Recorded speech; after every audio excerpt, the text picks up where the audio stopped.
Salut tout le monde, c'est Sylvain, je vous remercie de me retrouver pour le tirage des énergies du week-end du 9 et 10 décembre 2023. Un week-end que je vous souhaite rempli de plein de belles lumières et surtout plein d'énergie positive. Voici 5 cartes qui représentent les 5 énergies principales de ce week-end. Vous pouvez choisir d'une à 2 cartes afin de découvrir là ou les énergies principales de votre week-end. Dites-moi bien en commentaire quelle carte vous avez choisi. De mon côté, ce sera la 3 et la 5. Allez, on découvre tout cela ensemble dans 3, 2, 1. Et voici les cartes à présent retournées, autant vous le dire, on est sur des énergies particulièrement spirituelles, développement personnel, qui correspondent bien aux énergies du moment.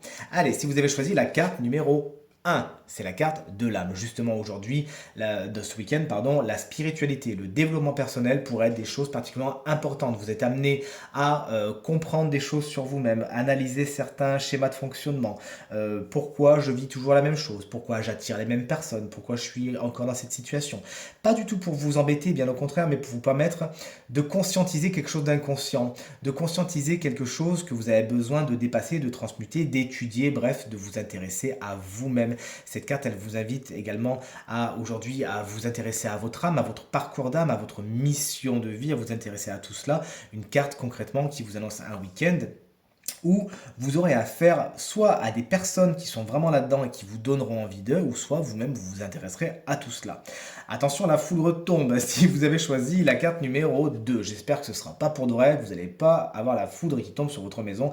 Faites attention si vous avez des orages ce week-end. Cette carte, plus généralement, elle vous parle de situations foudroyantes, d'inattendues, de situations un peu chaotiques. Bien évidemment, vous ne les voyez pas venir et il va falloir réagir vite et bien. Mais quand on voit la configuration des cartes à côté, on voit que vous arriverez à vite changer votre fusil d'épaule, à demander de l'aide, ou sinon de l'aide vous sera apportée rapidement. Il y a des choses qui s'effondrent, hein. Vous aviez des projets, soit c'est annulé, vous aviez construit quelque chose, ça peut être concret comme abstrait, ça se casse la figure, ça se sépare, ça s'étiole, mais c'est pas pour le plus mal en fin de compte, hein. Les bases n'étaient pas spécialement solides, il faudra donc reconstruire mieux et ailleurs. Mais cette carte également, ça peut être aussi des annonces foudroyantes, ça peut être dans certaines configurations des coups de foudre. Je me dois de vous le dire et surtout je me dois de vous le souhaiter. Si vous avez choisi la carte numéro 3, tout comme moi, c'est une carte c'est une carte qui vous explique que ce week-end, bon, vous n'allez pas vous ennuyer, mais vous pourriez un petit peu tourner sur vous-même en fin de compte. Il y a des déplacements qui vont se faire, mais bon, cette carte, je la sors souvent dans les gens qui se perdent, qui se perdent dans les rues, qui se perdent sur leur chemin. Donc, ayez une carte avec vous, un GPS bien aiguisé. Analysez le terrain avant de partir et tout se passera pour le mieux. C'est une carte qui nous parle de changement, de déplacement. Vous allez d'un point A à un point B, vous y restez certainement. Si c'est un petit week-end, pourquoi pas, c'est ce qu'il faut vous souhaiter.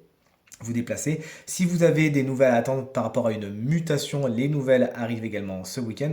Vous l'aurez compris, une carte qui nous parle de changement, de déplacement, de cycle. Parfois, ça peut un petit peu tourner en rond, mais ça ne tient qu'à vous de casser ce schéma, de casser ce cycle et de faire quelque chose de plus sympa. Si vous avez choisi la carte numéro 4, là aussi une carte particulièrement spirituelle, c'est la carte de la prière.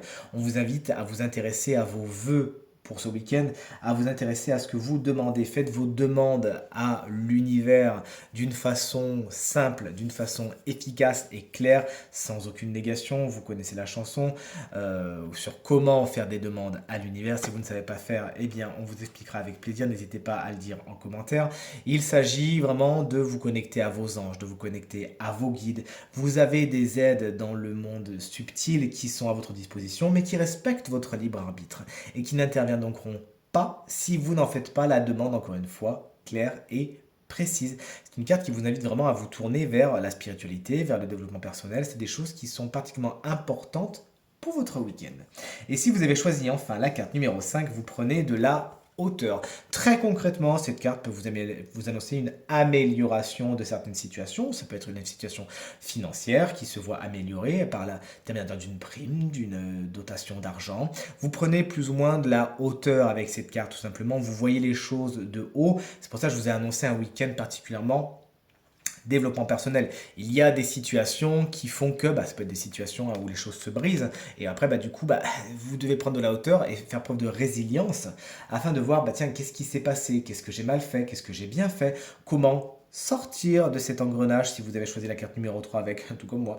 C'est comment aller vers quelque chose de mieux, comment sortir d'un cercle vicieux pour fabriquer un cercle vertueux. Vous l'aurez compris, cette carte, elle vous invite à l'élévation, à prendre de la hauteur, à voir les choses de plus haut, afin de comprendre le grand dessin. Effectivement, si vous avez le nez dessus, vous voyez rien. Si vous prenez de la hauteur, vous voyez se dessiner l'ensemble du schéma et vous n'avez plus qu'à l'apprécier et à comprendre ce que vous avez à comprendre. Ce tirage est maintenant terminé. J'espère qu'il vous permettra de passer le week-end le plus positif possible. C'est tout ce que je vous souhaite. Si vous désirez une consultation privée, vous trouverez toutes les informations pour me joindre dans la barre de description de cette vidéo. Elle s'affiche également au bas de votre écran. Le numéro de téléphone quant à lui, hop là, et il est juste là. Je vous remercie infiniment pour toutes vos gentils mots, pour votre gentillesse et votre amour qui me vont droit au cœur. Pensez bien à regarder, non pas le tirage de la semaine puisqu'il est fait. Il arrive bientôt, il arrive le dimanche soir, le tirage de la semaine. J'ai hâte de vous le présenter. En tout cas, n'hésitez pas justement à regarder un petit peu le tirage de la semaine. C'est pas pour rien que je vous le dis, pour voir un petit peu ce qui a fonctionné, ce qui a résonné, ce qui n'a pas résonné, voir votre signe, votre ascendant, votre signe lunaire, pour un petit peu faire votre popote et apprécier encore plus le tirage de la semaine qui arrive. Je vous embrasse très très fort, je vous souhaite un très bon week-end encore une fois et je vous dis à très bientôt. Salut!